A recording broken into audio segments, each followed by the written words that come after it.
Hello, my friends. Welcome back to another episode of Jammin' Dude's Neighborhood, ongoing in a series, my fourth in the Riverside album reviews.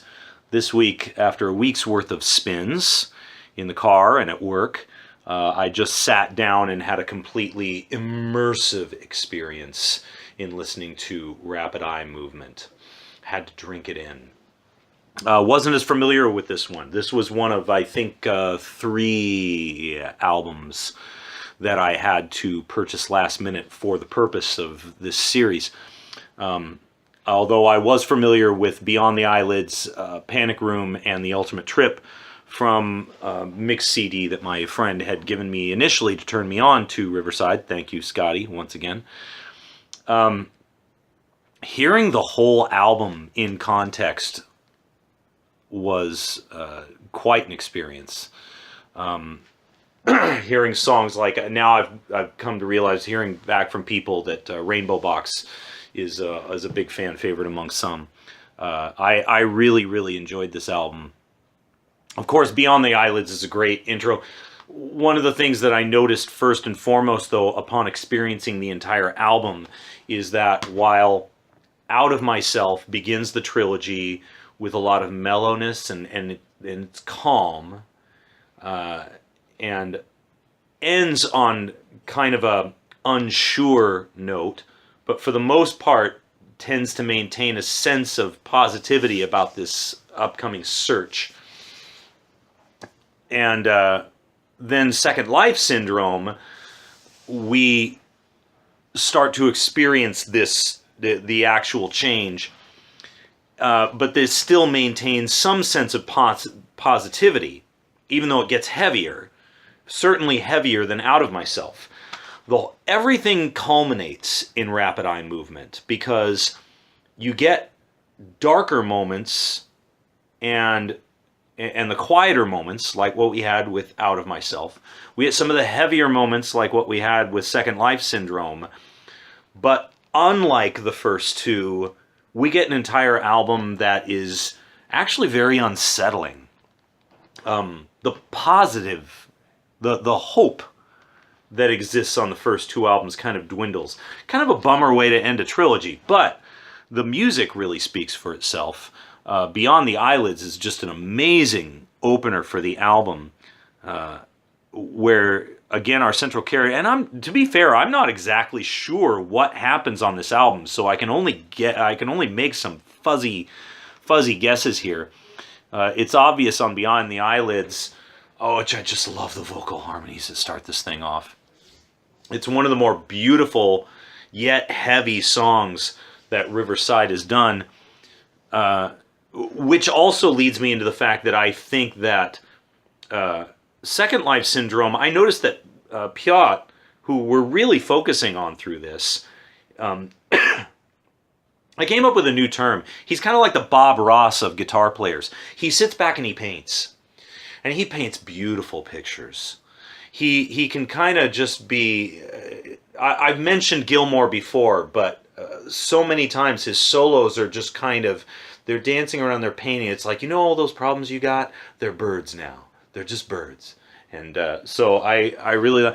But for me anyway, when I listen to Rapid Eye Movement all the way through, it seems so much more riff-oriented this time around. It's not to say that there aren't times when he doesn't sit back and do his really cool paintings sometimes, but especially on some of the heavier tracks, Beyond the Eyelids, even Panic Room, Parasomnia, and certainly The Ultimate Trip, and Cybernetic Pillow, where I feel like there's a lot more riff-oriented guitar playing, and excuse me, I need, obviously, if I'm clearing my throat too much. But by the time we get to the mellower moments of The Ultimate Trip, and that vocal section that ends the whole thing, that is probably my favorite moment of the entire original trilogy, we get everything going on at once, because we have Maria's doing this beautiful vocal melodies where he's singing words that don't exist, and I just love it when he does that. And he's got multiple harmonies going on, and then you have Piotr just painting in his background, doing his little Bob Ross thing, and I just totally love it. But back to it, Beyond the Eyelids, of course, great way to open the album. Going into Rainbow Box, which felt very different. What I like about Rainbow Box is it kind of establishes, after getting kind of familiar again with the Riverside sound with Beyond the Eyelids, they immediately switch it up. They're throwing us something different with Rainbow Box, I felt. Something we hadn't heard at all on the first two albums. And really throwing it together with just a good, catchy chorus. So that one can get stuck in your head really well. And then, of course, Panic Room, which was the single. Everybody's familiar with it. And hard to believe, usually singles that are that catchy, I get bored with them rather quickly. Still not bored of Panic Room. Panic Room is a great song. And but it's one of those. Now, Maria's, on top of everything else that I've just been saying, we get more riff orientation, we get more unsettling stuff. Maria's is really painting some darker pictures on this, and that's what's really keeping the mood dark on this whole thing. There's more whispers, and even though they're quiet, they're very unsettling. You almost feel like you're going along with this guy as he's losing his mind. And Rainbow Box is, of course, about getting into the pills to take care of what's wrong with you. And now Panic Room, you're not sure where this is going. Are the pills making it worse? I don't know. But Maria's is stepping forward with his bass playing too. The bass is taking a forefront now, which is kind of nice, because because he's not sitting in the background anymore. It gives Maria's and Piotr a chance to play off one another. And so you're very, very bass driven in Panic Room. And the nice, what would you call it, like a soliloquy, epilogue to it, which totally changes the mood and brings us back down again after the very energetic Panic Room. The postlude of the album version, it really comes through strong. Excuse me, still trying to get off that bug. Schizophrenic Prayer was I like the way that we're getting a lot more acoustic on this album too. Well, not more acoustic. I take that back. But even where they do go acoustic, again, you're getting less hope, more unsettling. And let's see. I'm pulling this out and trying to remind myself as I was going through the lyric book for the first time, because I know Schizophrenic Prayer. Oh yeah, that's so. That's the moment where you get this picture of our couple he's trying to be comforted by everything that's going on. And then suddenly it all goes horribly wrong with Parasomnia. Now, in Parasomnia, we're not given exactly what he does, but obviously he does something while sleeping. Parasomnia is the act of you do things, and it can run into a range of things. Sleep eating, sleep sex, there's a whole range of things that could be associated with parasomnia. So he's done something really awful that hurts this other person, and it completely detaches them, and now he's really lost. He doesn't know what to do.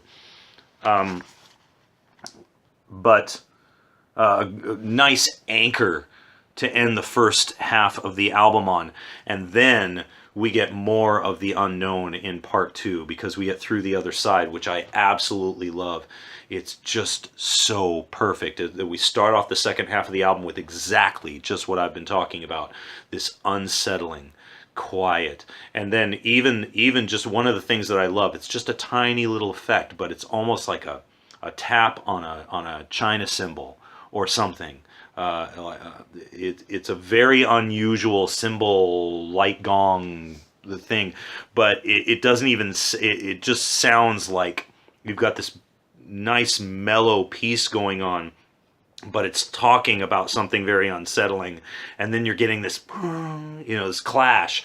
And I just think it paints the atmosphere and paints the mood so perfectly. And then getting even mellower still with Embryonic. And we're still on this path to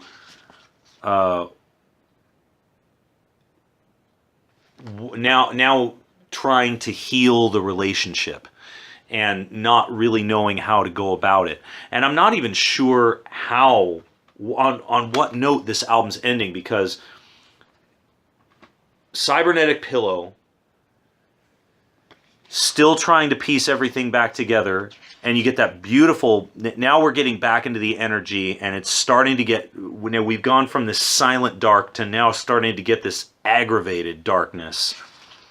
And he's closing up inside himself.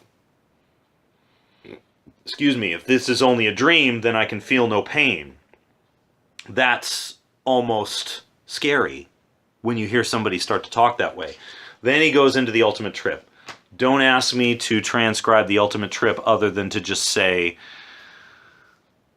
one of the most amazing things that Riverside has ever done.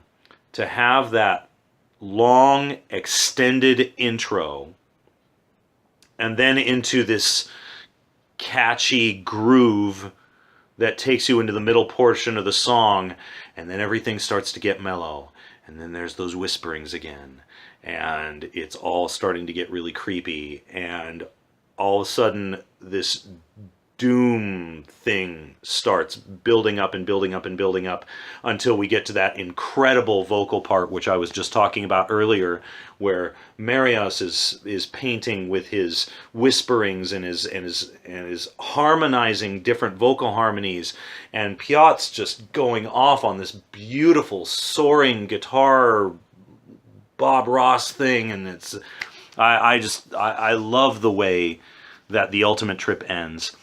And I think it's a great end of the trilogy, and it certainly wrapped the whole thing up in a nice, neat little package. Even though you don't really know what's going on, and you don't even know if our character is, in fact, sane by the end of it all. But I welcome your theories. I would love to hear you guys tell me what you think the Reality Dream trilogy is about. So I like a lot of the callbacks. I certainly heard on the intro to, I believe it, I don't, somewhere I heard a callback. Some of those songs I don't know as well are blurring together, even though I've been listening to them all week. I definitely heard a callback to the first album, the intro to Conceiving You. And I also liked the way that Parasomnia was kind of the opposite of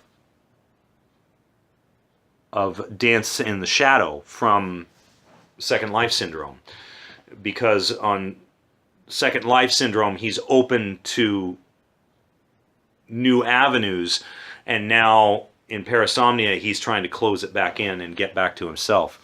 So the whole thing is brilliant. It ties the entire trilogy together beautifully.